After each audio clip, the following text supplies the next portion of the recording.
Hello everyone.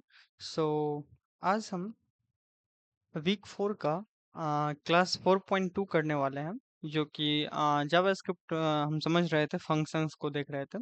तो class start करने से पहले मैं कुछ अनाउंसमेंट करना चाहता हूँ, जो कि पाइथन से रिलेटेड कोर्स के लिए है। तो ये पाइथन कोर्स हमने करने वाले हैं 15 अगस्त से। ओके, सो 15 अगस्त को इसका डेट एक्सटेंड कर दिया अभी मैंने, और ये 20 जुलाई से था, तो इसको 15 अगस्त कर दिए हैं अभी फिलहाल। और 15 अक्टूबर तक ये 2 मंथ का बूट कैंप ये रहेगा। ओके, सो इसका प्राइस आपको 149 है, और इसमें आप इनरोल कर सकते हैं। Basics Python programming beginner to advance और इंटरमीडिएट तक ले जाएंगे कम से कम, या एडवांस तक भी आपको इसमें करवाया जाएगा। डीएसए नहीं करवाया जाएगा इसमें, सो आप डीएसए यहाँ पे कंसिडर नहीं कर सकते हैं, ठीक है। और लाइव क्लासेस रहेंगे, करने के लिए असाइनमेंट्स वगैरह दिया जाएगा, चीट शीट दिया जाएगा, ठीक है। और आपको मिनी प्रोजेक्ट्स भी इस समय दिया जाएगा। तो आप अगर देखना चाहते हैं करिकुलम कोर्स का पूरा, तो यहाँ पे मॉड्यूल वाइज यहाँ पे दे दिया है वीक 8 तक का, ठीक है। और यहाँ से आप डाउनलोड पीडीएफ करके भी यहाँ पे आप 8 वीक का मतलब देख सकते हैं कि किस टाइप से पाथवे रहेगा कोर्स का पाइथन के लिए। तो फर्स्ट वीक में स्टार्टर रहेगा जो कि पाइथन का, जिसमें हम 3 क्लास से 4 क्लास में इसको कवर करेंगे, इन सब चीज़ों को, टॉपिक्स को। और फिर ऑपरेटर्स एंड कंडीशनल स्टेटमेंट रहेगा वीक 2, जिसमें इन सब चीज़ों को कवर करेंगे। फिर लूप्स एंड आइटरेशन रहेगा। फिर फंक्शन एंड कोड रीयूजबिलिटी रहेगा। और सब में हर एक वीक में एक आपको मिनी प्रोजेक्ट्स दिया जाएगा, ठीक है। लैब असाइनमेंट के तौर पे उसको बोल सकते हो आप। और असाइनमेंट वगैरह अलग से आपको प्रैक्टिस के लिए भी वो दिया जाएगा, जिससे आपका प्रैक्टिस बहुत अच्छा हो सके, ठीक है। तो उसके बाद फिर स्ट्रिंग एंड मैनिपुलेशन रहेगा, स्ट्रिंग का लिस्ट टपल डिक्शनरीज। उसके बाद फिर file handling and error management रहेगा। और डीएसए का जो सॉर्टिंग एल्गोरिदम वगैरह सब, वो सब इसमें कवर नहीं करेंगे। उसके लिए एक एडवांस फिर से एक नया बूट कैंप या कोर्स आएगा, जो कि डीएसए के लिए आएगा स्पेशली। तो ये कोर्स पहले आप कर सकते हैं, ठीक है। और फिर पाइथन प्रोजेक्ट रहेगा फाइनल वीक में, जिसमें आप एक प्रोजेक्ट, बेस्ट प्रोजेक्ट एक बनाएंगे, फाइनल प्रोजेक्ट, ठीक है। तो ये करिकुलम रहेगा कोर्स पाइथन के लिए। तो इसको आप कर सकते हैं, और भी एडिशनल चीज़ भी इसमें आपको सिखाया जाएगा, ठीक है। तो इसमें आप सिंपली इनरोल कर सकते हैं यहाँ पे आके, और लॉगिन कीजिएगा। फिर इनरोल नाउ बटन पे क्लिक करके ये लॉगिन पेज पे ले जाएगा, तो आपको लॉगिन कर लेना है यहाँ पे। जिस भी ईमेल से आप ईमेल लॉगिन करना चाहते हैं, वो अपना एक वैलिड ईमेल से साइन अप, अगर साइन अप नहीं किए हैं तो यहाँ पे साइन अप बटन पे आके आपको साइन अप कर लेना है। गूगल से भी साइन अप कर सकते हैं, या फिर ईमेल वगैरह डाल के भी आप यहाँ पे साइन अप कर सकते हैं, ठीक है। साइन अप करने के बाद इनरोल कर लेना है आपको सिंपली। और मिनिमल फी है इसके लिए 149 है। 149 में पूरा पाइथन आपको बेसिक टू इंटरमीडिएट कवर हो जाएगा, डीएसए छोड़ करके, ठीक है। और एसक्यूएल का भी है, वेब डेवलपमेंट फिलहाल रनिंग कोर्स है। और एसक्यूएल में भी आप इनरोल कर सकते हैं अगर चाहे तो, ठीक है। ये दोनों कोर्स अभी स्टार्ट होने वाली है। तो ये 15 अगस्त से स्टार्ट है। एसक्यूएल का भी जल्दी स्टार्ट होने वाली है, कुछ टाइम फिलहाल ये ले रहे थे, क्योंकि बहुत सारी चीज़ इस पे वर्क चल रहा था अभी फिलहाल, ठीक है। तो इसी वजह से अगर आप चाहें तो जल्दी जल्दी से इसमें इनरोल कर लीजिएगा, ठीक है ना। अब आते हैं अपने टॉपिक पे, जो कि आज का टॉपिक है फंक्शन हम पढ़ रहे हैं, और जावास्क्रिप्ट के अंदर, ठीक है। तो आज हम देखेंगे वीक 4 का क्लास जो 4.1 था, उसमें हमने कवर कर रखा था ऑलरेडी कुछ फंक्शंस के बारे में। आज हम एरो फंक्शन को समझेंगे, ठीक है। तो दिस इज द क्लास 4.2। हमने फोर्थ क्लास को दो सेक्शन में डिवाइड कर दिया था, 4.1 एंड 4.2, ठीक है।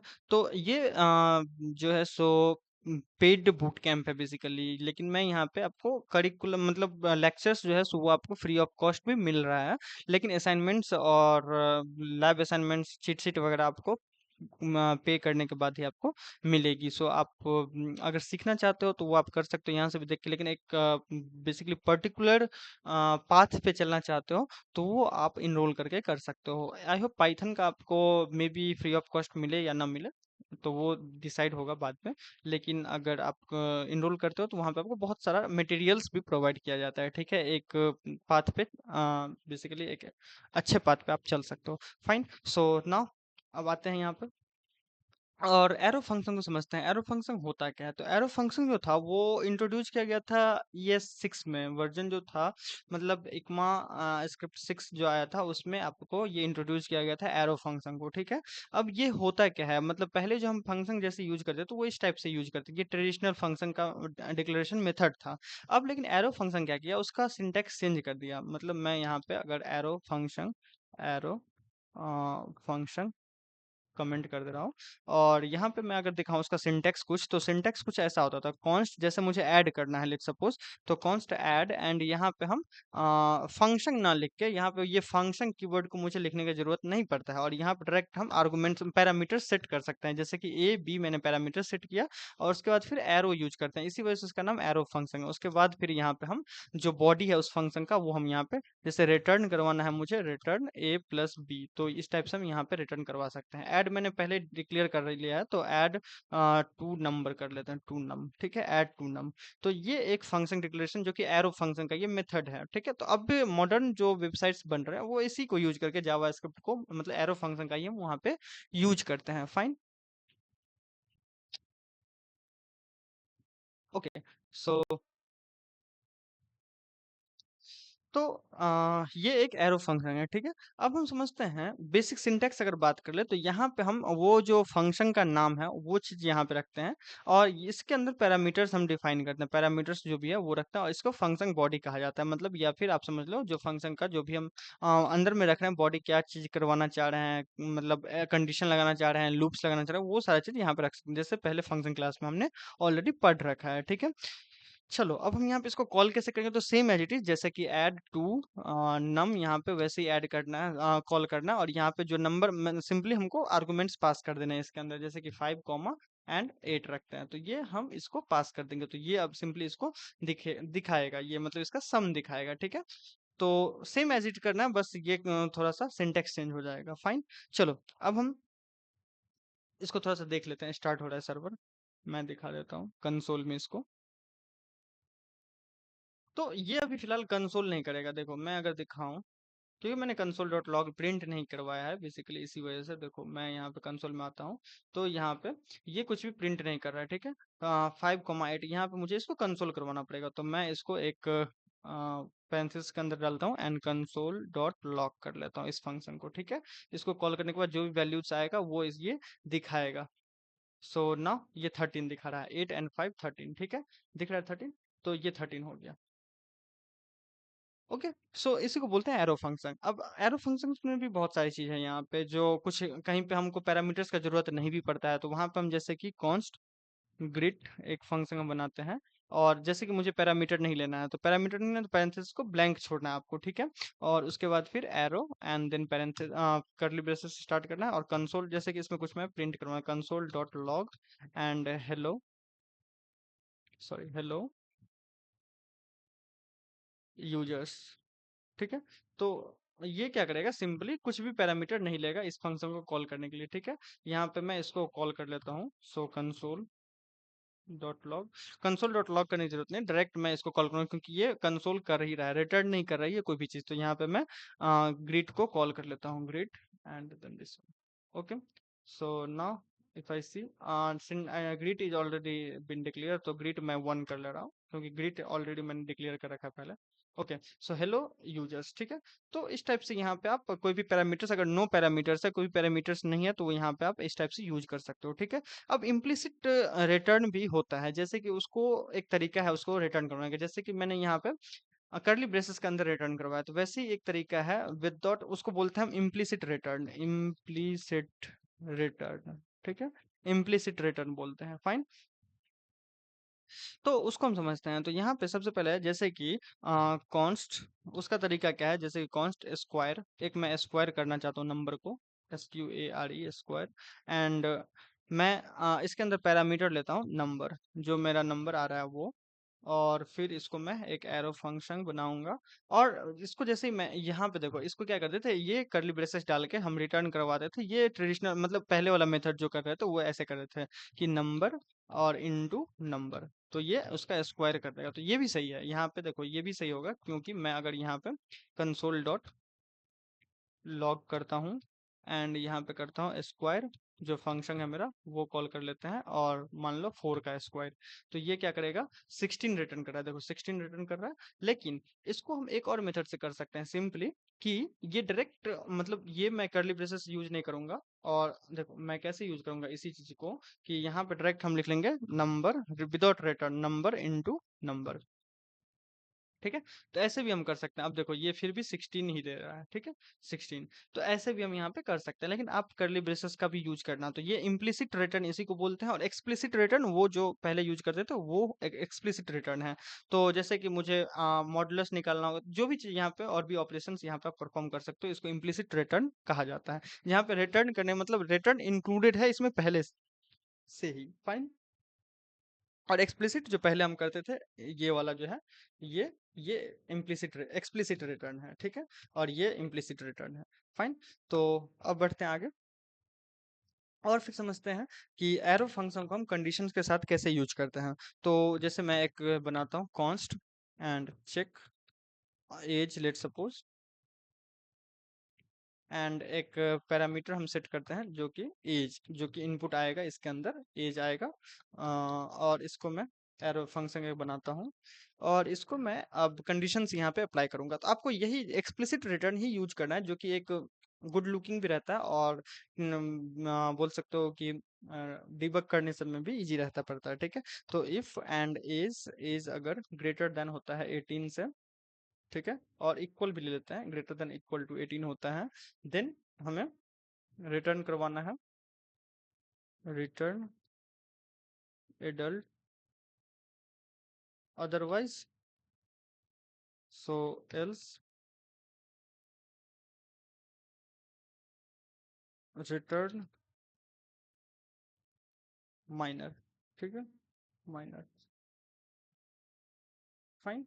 तो इस टाइप से हम यहाँ पे एरो फंक्शन को कंडीशंस के साथ भी यूज कर सकते हैं, ठीक है। और यहाँ पे उसको हम कॉल कर लेंगे चेक एज को, ठीक है। तो ऐसे भी यूज कर सकते हैं। एक टर्नरी ऑपरेटर्स होता है, टर्नरी ऑपरेटर्स आपको पढ़ाया भी था मैंने, तो टर्नरी ऑपरेटर्स के साथ भी इसको यूज कर सकते हैं। तो कॉन्स्ट, जैसे कि हमें चेक एज करना है, तो इसी चीज को मैं लिख के दिखा रहा हूँ टर्नरी ऑपरेटर में, चेक एज, एंड यहाँ पे सिंपली एज पैरामीटर लूंगा मैं, एज। और इसको अगर मैं चाहता हूँ कि मैं इम्प्लिसिट रिटर्न करना चाहता हूँ, तो इम्प्लिसिट रिटर्न कैसे करेंगे, सिंपली एरो फंक्शन बनाना, एरो बना लेना, डालना है, उसके बाद फिर आपको रिटर्न अलग से नहीं करना है। यहाँ पे सिंपली क्या करना है, एज अगर ग्रेटर देन इक्वल होता है 18 से, तब ये क्या करेगा, colon, sorry question mark, and तब ये क्या रिटर्न करेगा, तो एडल्ट, एडल्ट, ठीक है, and otherwise colon, and otherwise क्या करेगा, माइनर, ठीक है। तो ये अगर एज 18 से बड़ा होता है या इक्वल होता है तो एडल्ट रिटर्न करेगा, अदरवाइज माइनर रिटर्न करेगा, ठीक है। तो ये दोनों सेम ही कोड है, देखो ये कोड और ये कोड, ये सेम कोड है, ठीक है। तो ये टर्नरी ऑपरेटर से with the help of ternary operator, यहाँ पे मैं कमेंट कर दे रहा हूँ कि arrow function, arrow function with ternary operator, fine, ternary operator. तो ये सेम कोड है, ये वन लाइन कोड हो गया इसके लिए, और ये बड़ा सा कोड हो गया इसके लिए, ठीक है। दोनों सेम ही काम कर रहा है। फाइन। अब हम समझते हैं कि ऑब्जेक्ट कैसे हमको रिटर्न करवाते हैं एक एरो फंक्शन के साथ में, देखो। So returning an object from arrow function. तो देखो इसको ऑब्जेक्ट को रिटर्न करने के लिए, ऑब्जेक्ट अब होता क्या है वो भी अब समझना पड़ेगा। तो कोई भी बेसिकली बोल सकते हो डिक्शनरी टाइप में, तो यहाँ पे वो ऑब्जेक्ट कंसिडर किया जाएगा, सिंपल अगर समझो तो इसको हम कैसे करेंगे, कॉन्स्ट गेट स्टूडेंट, मैं एक गेट स्टूडेंट नाम के एक फंक्शन बनाया जिसमें मैं यहाँ पे एक एरो फंक्शन, सॉरी, आर्गुमेंट, जो भी पैरामीटर्स होगा वो यहाँ पे मैं सेट कर लिया। और देखो अगर डायरेक्ट आप करते हो ये और इसके अंदर रखते हो तो ये एक गलत, ये फंक्शन के तौर पे बिहेव करेगा, ठीक है। ये फंक्शन बॉडी हो जाएगा, इसके अंदर ये फंक्शन का बॉडी हो जाएगा। तो इसके लिए हमें पैरेंथेसिस पहले यहाँ पे लगाना पड़ेगा। तो इसको मैं पहले हटाता हूँ, और इसको समझना कैसे करना है, पहले पैरेंथेसिस लगाना है, फिर आपको ये चीज ऐड करना है, ठीक है। अब ये एक आर्गुमेंट के तौर पे बिहेव करेगा, जैसे कि नेम, एंड मान लो कि मैं नेम डालता हूँ, स्टूडेंट है नेम, और यहाँ पे ये एक ऑब्जेक्ट हो गया। यहाँ पे एज में डालता हूँ इसका कि 21, ठीक है, और यहाँ पे हम कॉमा डाल रहे हैं, ओके, फाइन। तो अब समझो मैं यहाँ पे इस फंक्शन को कॉल करता हूँ, कंसोल डॉट लॉग करता हूँ जैसे ही मैं और गेट स्टूडेंट करते हैं, इस फंक्शन को कॉल करते हैं, और यहाँ पे तो अब देखो ये क्या करेगा, इस फंक्शन में अब ऑब्जेक्ट दिखेगा यहाँ पे, check age has already been declare, okay okay, so this one. तो मैं इसको क्या करता हूँ, कमेंट आउट कर दे रहा हूँ, जिससे ये ना दिखे। Okay, check age has already, check age यहाँ पे भी मैंने डाल रखा है, चेक एज वन कर ले रहा है, चेंज कर देते हैं थोड़ा सा, डिक्लेरेशन के इशू, हाँ fine. Okay, so now you can see here this is the object. Okay, so ये क्या है, देखो इसका टाइप भी दे रखा है यहाँ पे, ऑब्जेक्ट है ये, जिसमें एज आ रहा है और स्टूडेंट आ रहा है, नेम क्या है, तो नेम स्टूडेंट है और एज 21 है। तो ऑब्जेक्ट को हम इस टाइप से रिटर्न करेंगे, पहले कैसे करना है आपको, पैरेंथेसिस के अंदर रखना है, जो बॉडी है उसको रखना है, ठीक है, नहीं तो अदरवाइज वो बॉडी कंसिडर किया जाएगा, फंक्शन बॉडी कंसिडर कर लिया जाएगा उसको, ठीक है। तो ये चीज आपको याद रखना है। चलो अब हम समझते हैं, कुछ और चीजें देख लेते हैं। तो आपको आर्गुमेंट और पैरामीटर में डिफरेंस मैंने बता रखा था, तो वो तो हो समझ ही रहे होगे कि ये पैरामीटर जो इसके अंदर हम इंसर्ट कर रहे हैं, जो फंक्शन को रन करते वक्त, मतलब लोड करते वक्त, तो वो वहाँ पे आर्गुमेंट कहलाता है, और पैरामीटर ये वाला जो है, ये वैल्यूज जो है यहाँ पे, ये पैरामीटर्स कहलाते हैं, ठीक है। तो एक और चीज समझ लेते हैं कि फंक्शन के अंदर भी फंक्शन को हम यूज कर सकते हैं, ठीक है। तो ये चीज मैं समझा देता हूँ, जैसे कि लेट सपोज मैं फंक्शन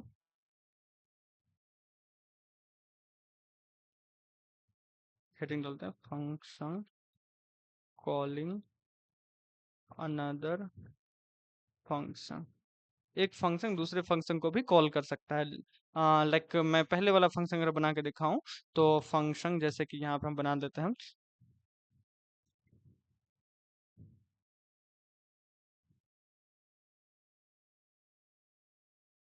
एक स्क्वायर नाम से मैं स्क्वायर का फंक्शन बना,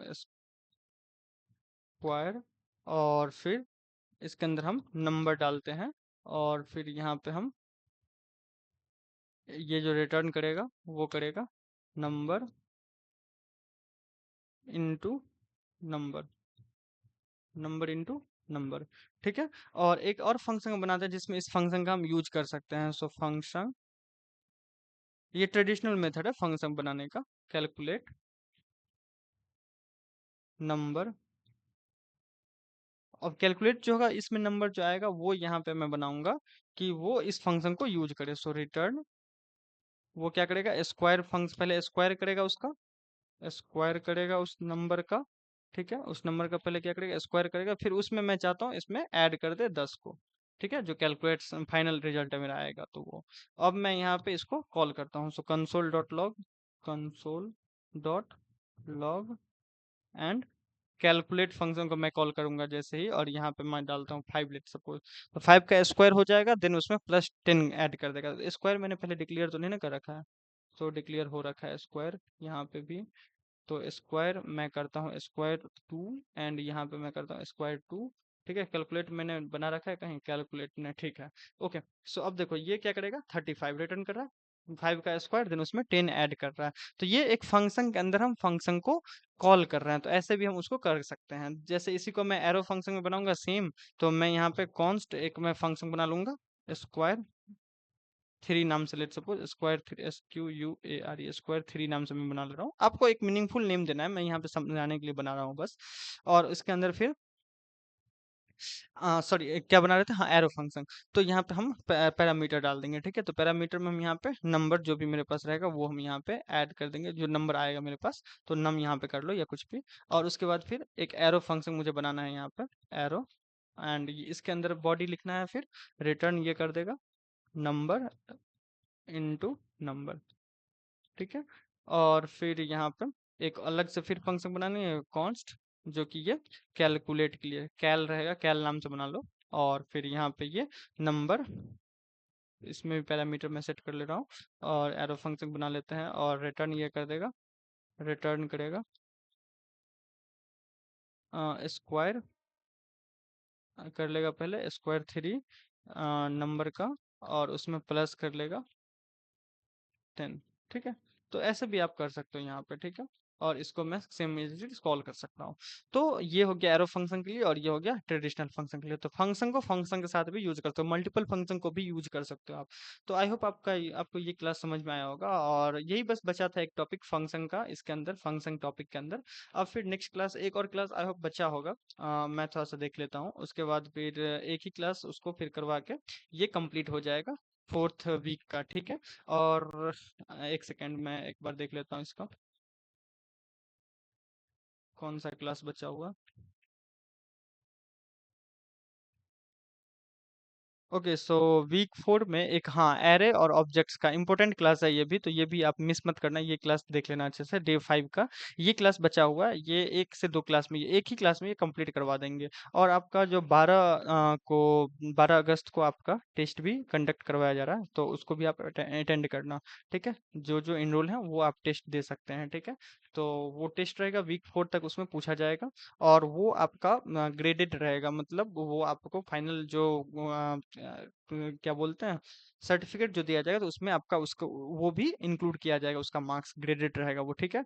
तो वो आप उसमें टेस्ट जो इनरोल है उनके लिए वो रहेगा, तो टेस्ट जरूर से जरूर अटेम्प्ट करना है। 10 सुबह 8 बजे से लेकर के शाम रात के 10 बजे तक वो रहेंगे लाइव टेस्ट, तो उस पे आप कर सकते हो। और अगर आप इनरोल हो कोर्स में, तो आपको अगर ग्रेड कैलकुलेट करना है अपना कितना ग्रेड है, तो वो यहाँ से आप ग्रेड कैलकुलेट कर सकते हो पर्टिकुलर कोर्स के लिए, जिस कोर्स में आप इनरोल हो उसके लिए यहाँ पे मार्क्स डालना है, तो वो आप इनरोल कर सकते हो, फाइन। और वन थिंग मोर कि आपको एक चीज़ और मैं बताना चाहता हूँ कि आप अपना रेगुलर जो प्रोग्रेस है वो भी आप चेक कर सकते हो, तो वो आपको मिल गया होगा लुकर डेटा स्टूडियो का, जहाँ पे डैशबोर्ड में आप अपना देख सकते हो प्रोग्रेस क्या है आपका, कौन सा असाइनमेंट आपने सबमिट कर रखा है, कितना मार्क्स है, कितना ग्रेड है अभी के हिसाब से।